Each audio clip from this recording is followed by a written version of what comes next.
Bienvenue dans Smart Bourse, votre double dose quotidienne de marché en direct sur Bismart. Chaque jour à la mi-journée, 12h30, 13h. Et en fin d'après-midi, la grande édition pendant 1 heure à partir de 17h. Au sommaire de cette édition de la mi-journée, le bilan d'une semaine très lourde sur les marchés. Une journée d'échéance trimestrielle avec donc des enjeux techniques importants et des phénomènes d'expiration de produits dérivés tout au long de cette journée. Le contrat futur sur le CAC 40 expirera tout à l'heure à 16h.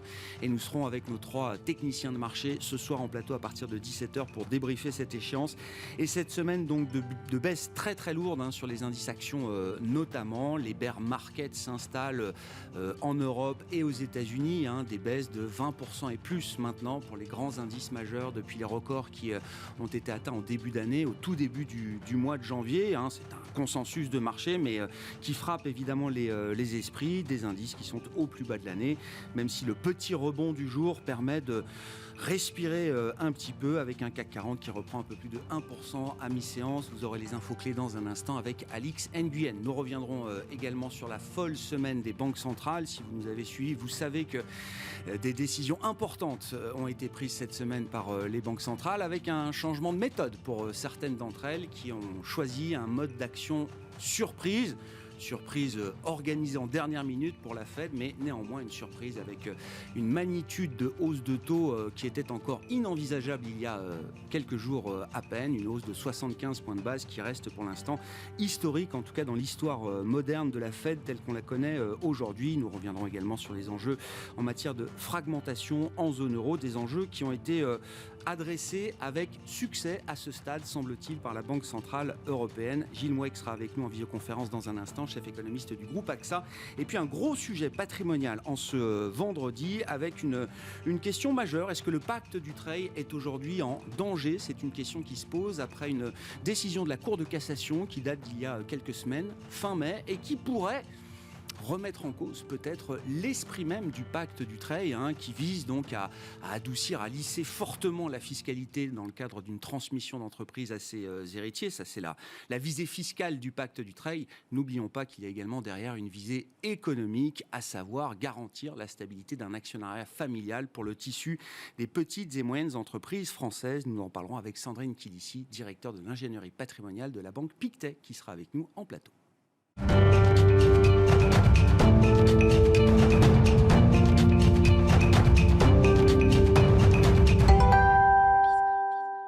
Et une séance très technique avec des enjeux lourds liés à l'échéance trimestrielle des marchés dérivés. Les infos clés à mi-séance avec Alix Nguyen. L'indice parisien tente un rebond à la mi-journée et profite de quelques achats à bon compte au sortir d'une série baissière provoquée par le durcissement des politiques monétaires et des grandes banques centrales. On remarque que la volatilité reste importante, qui plus est en cette séance des 4 sorcières. Plus globalement, les places mondiales s'apprêtent à clore leur pire semaine depuis mars 2020 sous l'effet d'une récession redoutée. À noter que seule exception, la Banque du Japon a maintenu ses taux d'intérêt à moins 0,10% et l'objectif de rendement de l'empreinte d'État à 10 ans proche de 0. On rappelle aussi que si l'on attendait les hausses de la Fed et de la Banque d'Angleterre, la Banque nationale suisse a créé la surprise en procédant à un relèvement de 50 points de base de son principal taux directeur, ou le premier depuis 2007. Et puis la BCE s'apprête à durcir le ton en juillet. Hier, Wall Street accusait pour sa part sa plus forte baisse depuis la fin 2020. Les marchés asiatiques ont quant à eux terminé en ordre dispersé ce matin, avec un recul d'1,8% du Nikkei et un gain d'1,4% du CSI. Sur le plan des indicateurs en zone euro, l'inflation annuelle est confirmée à 8,1% en mai contre 7,4% le mois précédent. La production industrielle américaine sera publiée à 15h15, les indicateurs avancés à 16h. Sur le marché obligataire européen, les rendements italiens reculent après leur flambée du début de semaine, alors sous l'effet de déclarations de Christine Lagarde quant au mécanisme de prévention de fragmentation que prépare l'institution. Du côté des valeurs à suivre, le secteur européen des transports et des loisirs affiche la meilleure performance dans ce début de séance. Il profite de la baisse des cours du pétrole. A contrario, le compartiment des matières premières et celui de l'énergie sont en baisse. La plus forte hausse du stock 600 revient au fabricant de pneus Nokian Tyres, dont le titre bondit après avoir relevé sa prévision de chiffre d'affaires annuel. Dans son sillage, Michelin caracole en tête du CAC. Tendance, mon ami, 2 fois par jour à 12h30 et 17h, les infos clés de marché avec Alix Nguyen dans Smart Bourse sur Bismart.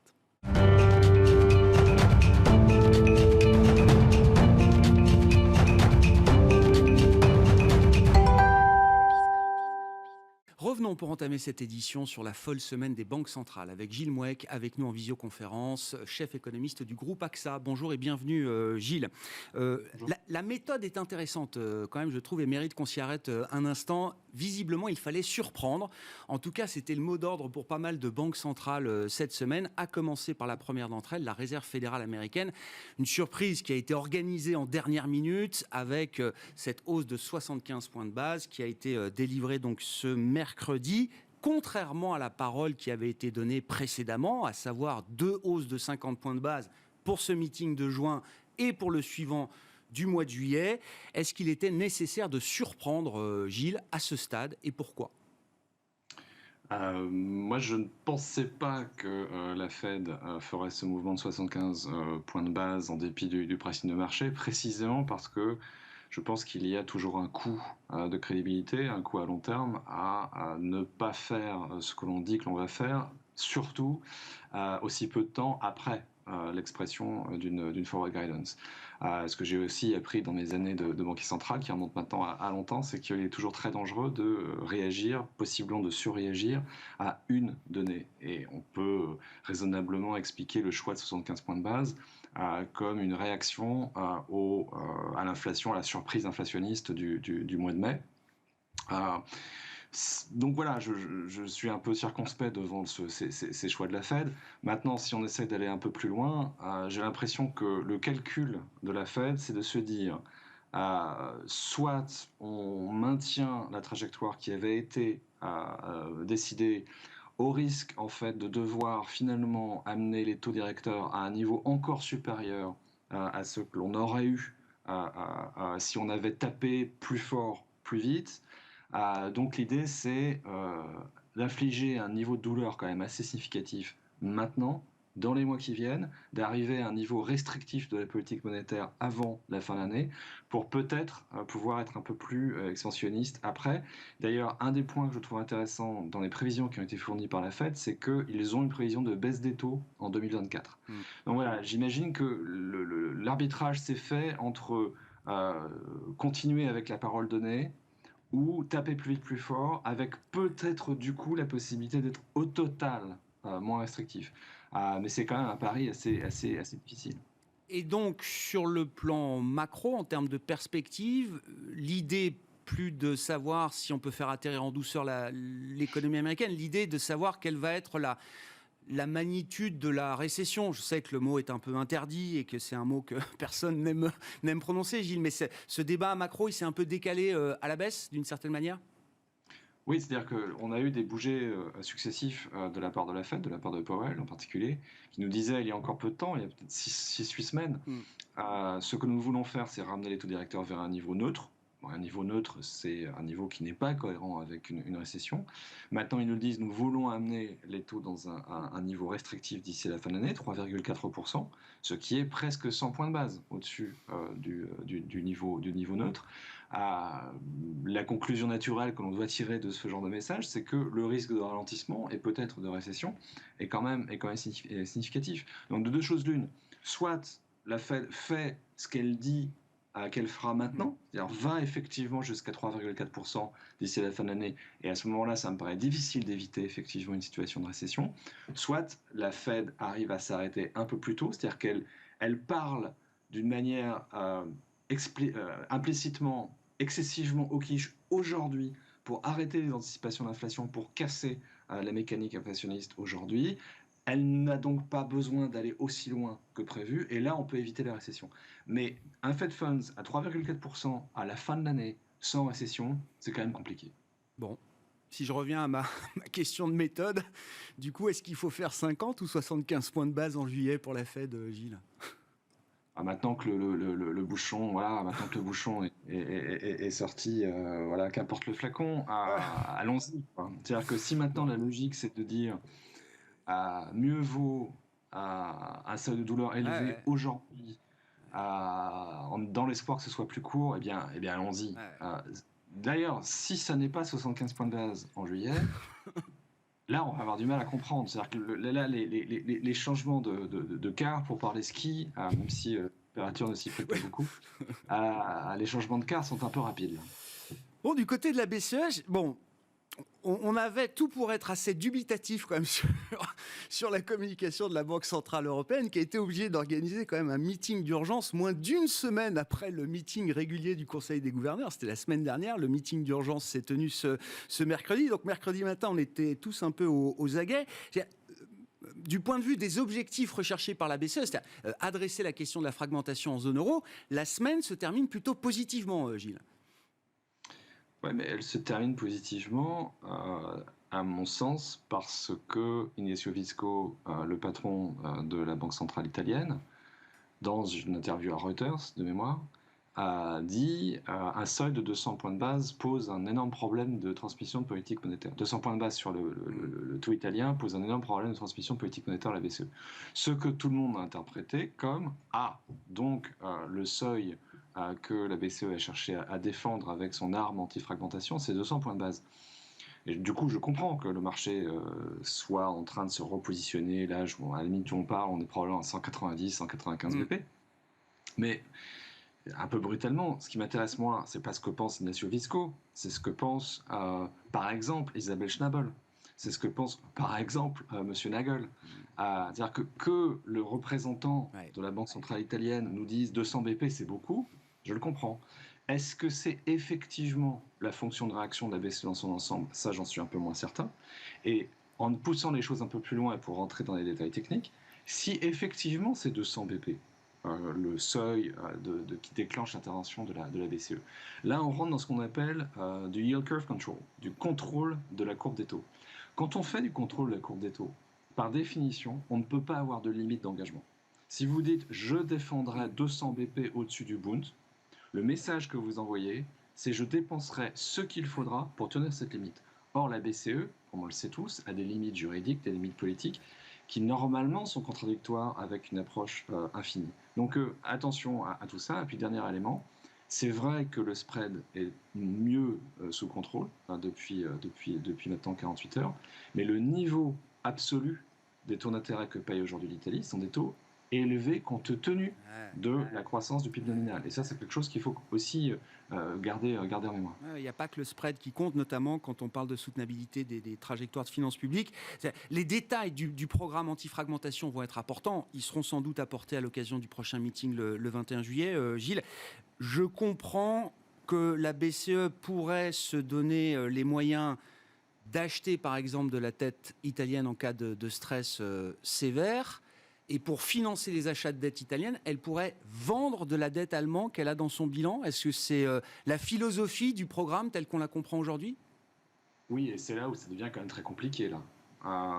Parce que tout le monde est d'accord pour aider l'Italie. On est sans doute moins d'accord collectivement pour que cette aide à l'Italie se traduise par un choc sur l'obligataire de son propre pays. Donc c'est pour ça que je trouve le marché un tout petit peu optimiste là depuis 48 heures, parce que j'ai l'impression qu'il y a quand même une sous-estimation des difficultés techniques et politiques à se mettre d'accord sur ce fameux instrument anti-fragmentation. Bon. On a d'autres solutions pour stériliser les achats qui ne sont pas non plus des solutions simples.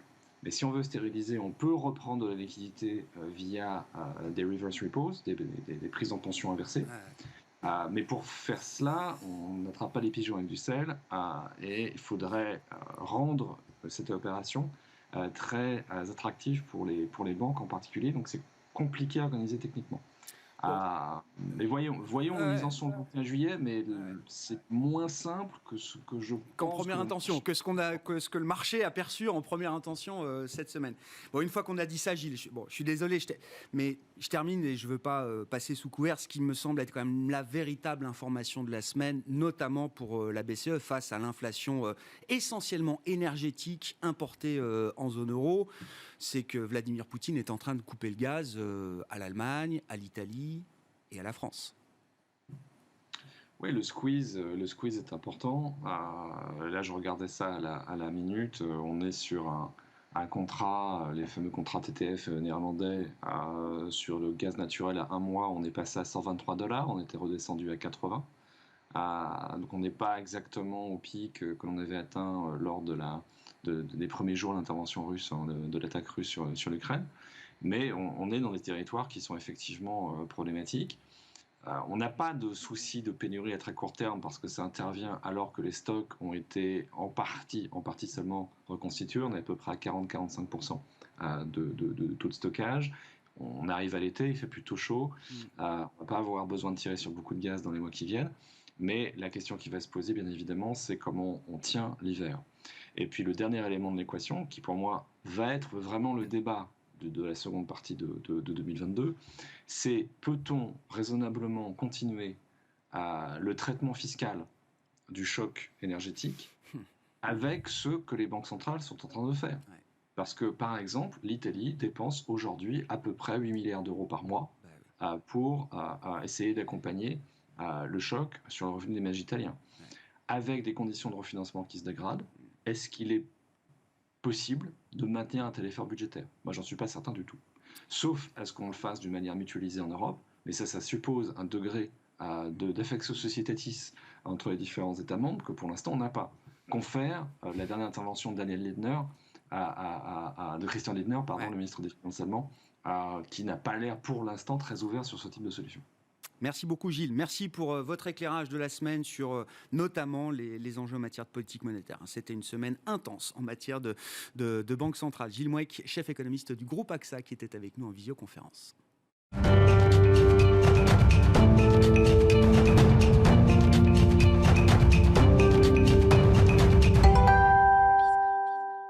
Là aussi, c'est une autre forme de surprise et de coup de tonnerre quand on s'intéresse à l'actualité patrimoniale. Et c'est Sandrine Kilissi qui est avec nous pour en parler cette semaine, directeur de l'ingénierie patrimoniale de la Banque Pictet. Bonjour Sandrine. Bonjour. Merci beaucoup d'être avec nous. C'est vous qui venez nous alerter sur une décision de la Cour de cassation qui remonte à quelques semaines, fin mai, je crois, concernant un dispositif du Trade. Et vous dites attention parce que cette décision, dans un première lecture qui paraît favorable au contribuable qui est venu devant la Cour de cassation, peut être une décision à double tranchant. Il y a peut-être un revers qu'il faut bien avoir en tête aujourd'hui, et c'est même la question de l'esprit du pacte du Trade qui se trouve interrogé désormais. Exactement. En fait, si on replace un peu les choses dans leur contexte, le pacte du Trade, c'est quoi? Le pacte du Trade, en fait, c'est un régime qui permet, un régime fiscal, qui permet de transmettre son entreprise par succession ou par donation dans un cadre extrêmement avantageux. En fait, vous n'êtes taxé que sur 25% de la valeur de votre entreprise. En réalité, quand on met en place ce type d'opération, sachant qu'on peut le faire en démembrement de propriété également, donc ne transmettre que la nue propriété, ça marche aussi. On peut transmettre son entreprise pour 4% ou même moins de 4% quand on connaît le barème des taux des droits de donation et de succession pour le reste des autres biens, du patrimoine d'un contribuable. On a quand même un taux progressif par tranche avec une tranche marginale à 45% au-delà d'1,8 million. Donc on voit effectivement que ce régime peut être extrêmement avantageux. Alors, il est avantageux, mais il n'a pas été mis en place pour rien, c'est jamais un cadeau. Je veux dire, quand on a des dispositifs comme ça qui présentent des avantages fiscaux, ce ne sont jamais des cadeaux. Derrière, vous avez toujours une volonté, il y a toujours une intention, et souvent elle est économique. Voilà. Et le pacte du Trade répond totalement à ça. Pourquoi ça a été mis en place? Ça a été mis en place donc, dans les années 2000, donc c'est quelque chose qui commence 22 ans quand même, mine de rien. Parce que, justement, on est parti de ce constat qu'on a quand même des taux d'imposition qui sont assez élevés en France et que dans l'hypothèse, ne serait-ce que d'un décès de l'entrepreneur, eh bien, en réalité, si les héritiers n'ont pas suffisamment de liquidité pour financer les droits de succession, en fait, ils ont deux choix. On vend l'entreprise. Exactement. Donc, soit on vend, avec tout ce que ça veut dire en termes de déstabilisation, de politique de l'acquéreur qui sera peut-être pas celle qui avait été menée jusqu'à présent. Enfin, ça déstabilise tout. Donc, ça, c'est déjà un premier point. Ou on la conserve, mais du coup, les liquidités, on va aller les chercher dans l'entreprise. Donc, ça va imposer des sorties massives, sorties qui sont elle-même taxée dans les patrimoines des héritiers. Et en réalité, on va vider la trésor de la boîte. On perd les moyens, la force de frappe de l'entreprise. Exactement. Donc, c'est basé sur ce postulat, en fait, sur ce constat qu'a été mis en place ce dispositif. Donc, l'idée, c'est vraiment de favoriser la transmission d'entreprise, de faire qu'elle se fasse dans un cadre fiscal qui ne soit pas pénalisant. Donc, ce qu'on a voulu, évidemment, tout ça, c'est pas cadeau. Il y a des conditions. La contrepartie, c'est la stabilisation de l'actionnariat familial, d'un côté, et évidemment, ce que l'on veut, c'est pérenniser le tissu entrepreneurial français. Donc on n'a pas le droit de vendre, c'est ça, pendant Exactement. plusieurs années, c'est ça. En fait, ce qui se passe, c'est que donc c'est très encadré. La stabilisation de l'actionnariat, ça passe comment? En fait, vous avez 2 engagements. Vous avez un premier engagement qu'on appelait l'engagement collectif, mais qui peut être unilatéral aujourd'hui, qui est de 2 ans minimum. Et ensuite, les personnes qui reçoivent, elles doivent s'engager à conserver les titres, elles, pendant 4 ans. Donc, en gros, sachant que le premier engagement, dans certains cas, peut ne pas avoir à s'appliquer, en gros, on a une stabilisation de notre actionnariat pendant 4 ans minimum ou 6 ans maximum. C'est normal, c'est la contrepartie de ce régime de faveur. Mais une fois de plus, ce régime s'applique à la transmission d'entreprise. Voilà. Ce qui nous amène donc à cette décision de la Cour de cassation fin mai. Que s'est-il passé? Quel était le sujet à trancher pour la Cour de cassation? Alors, en fait, donc, comme il s'agit d'une transmission d'entreprise et qu'on a ces fameux engagements, en fait, un contribuable est allé voir le juge. Enfin, il y a eu un problème avec l'administration, évidemment. Comment dirais-je, la société en question, c'est une société dite holding animatrice, parce qu'en réalité, donc, on peut transmettre sous ce régime, donc une société qui a une activité industrielle, commerciale, artisanale, agricole, libérale, ou les holdings animatrices. D'accord. Et ma holding animatrice, donc, c'est assez particulier, elle est assimilée quelque part à une société commerciale, et elle a pour rôle d'animer son groupe. Elle doit animer et contrôler son groupe, c'est-à-dire qu'elle a vraiment une influence très forte, c'est elle qui fixe toute la stratégie de développement de son groupe. Bon. En principe, on se met à la place de l'administration fiscale. Pour le bénéfice de ce régime, on se dit que l'entreprise doit maintenir son activité éligible jusqu'au terme des engagements prévus par la loi, parce que je transmets une entreprise. Et là, coup de tonnerre, la Cour de cassation nous dit, non, en fait, à partir du moment où l'entreprise avait une activité éligible. Ici, c'était donc une holding animatrice. Au moment de la transmission, c'est ça? C'est bon. Et donc, en fait, en gros, elle aurait pu, c'est ce qui s'est passé là, vendre finalement ses participations, ses filiales opérationnelles 3 mois, 6 mois après. Ça ne remet pas en cause le bénéfice du régime. Donc, évidemment, c'est un véritable coup de tonnerre, parce que cette décision, si... Elle va se voir. Elle va s'entendre. Elle se voit. Ah non, mais c'est sûr. Non, mais c'est déjà le cas. Oui. Voilà, alors, attention, la Cour de cassation, quand elle fait ça, c'est pas une folie. C'est que la Cour de cassation interprète le texte de manière littérale. Elle a mis de côté l'intention. Voilà. L'esprit de la loi. Exactement. Donc, c'est peut-être aussi, quelque part, un rappel à l'ordre de la part de juge de dire, écoutez, monsieur le législateur, rédigez vos textes correctement. Voilà, sauf que on imagine bien que, vu les opportunités d'optimisation qu'offre cette décision, le fisc, l'administration fiscale ne peut pas en rester là. Ça n'est pas possible. Et c'est là qu'on peut être inquiet. Ce régime Dutreil, il est extrêmement controversé. L'avantage fiscal. Exactement, bien sûr. L'avantage fiscal est controversé. On l'a vu ces dernières années, les think tanks d'économistes, Terra Nova, France Stratégie, le Conseil des prélèvements obligatoires, le Conseil d'analyse économique, le rapport Tirole-Blanchard, qui avait été demandé par le président de la République, qui a réuni je ne sais plus combien d'économistes de tous horizons. Il y a un consensus de dire que ce régime est exorbitant en termes d'avantages. Il y en a qui veulent sa suppression, d'autres qui voudraient en limiter sa portée. Il y a un serpent de mer autour de tout ça sur, finalement, est-ce que ce régime est si bénéfique que ça à l'économie? Donc ça, comment on fait le coût sur les recettes fiscales de l'État et l'avantage économique de moyen à long terme? C'est un calcul très compliqué à faire. Mais c'est le débat. Mais c'est le débat. Et donc, du coup, cette décision, elle vient rallumer un feu sur ce régime qui n'en avait pas vraiment besoin. Et donc, toute la question est de savoir quelle va être la réponse de l'administration fiscale. Et là, soit elle a une réponse de type patch rustine, donc elle modifie le texte en rajoutant, donc ça marche, sauf pour les holdings animatrices qui liquideraient les activités. Alors, pas ça, il suffirait juste que ce soit plus général et qu'elle dise que la condition d'activité doit être respectée jusqu'au terme des engagements. Voilà, ça c'est la rustine. Ouais. Mais elle pourrait aussi dire, maintenant il y en a assez, on va tout remettre à plat.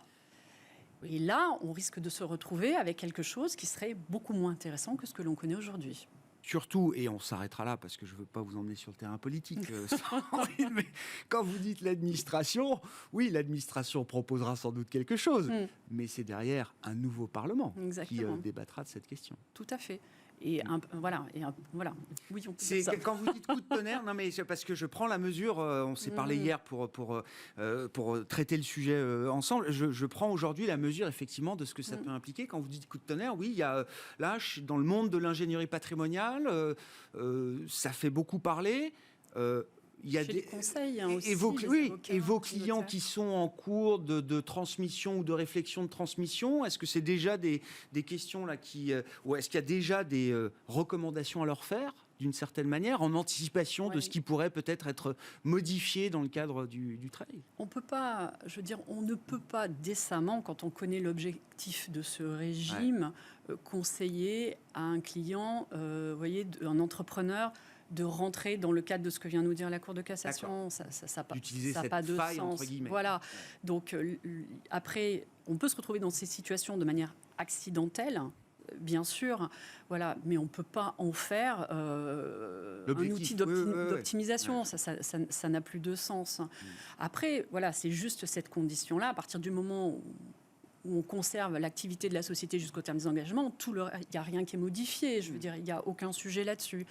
Mais il ne faut pas prendre cette décision comme étant comme ouvrant. Voilà, exactement. Merci beaucoup Sandrine, un sujet passionnant effectivement autour de ce pacte du trail. Bon, il y a le débat fiscal, il y a également les enjeux économiques de moyen et long terme derrière pour le tissu des PME françaises et des actionnaires familiaux de ces entreprises. Sandrine Kilissi qui était avec nous en plateau, directeur de l'ingénierie patrimoniale de la banque Pictet dans cette émission Smart Bourse de la mi-journée. On se retrouve à 17h en direct pour une nouvelle heure ensemble sur Bismart.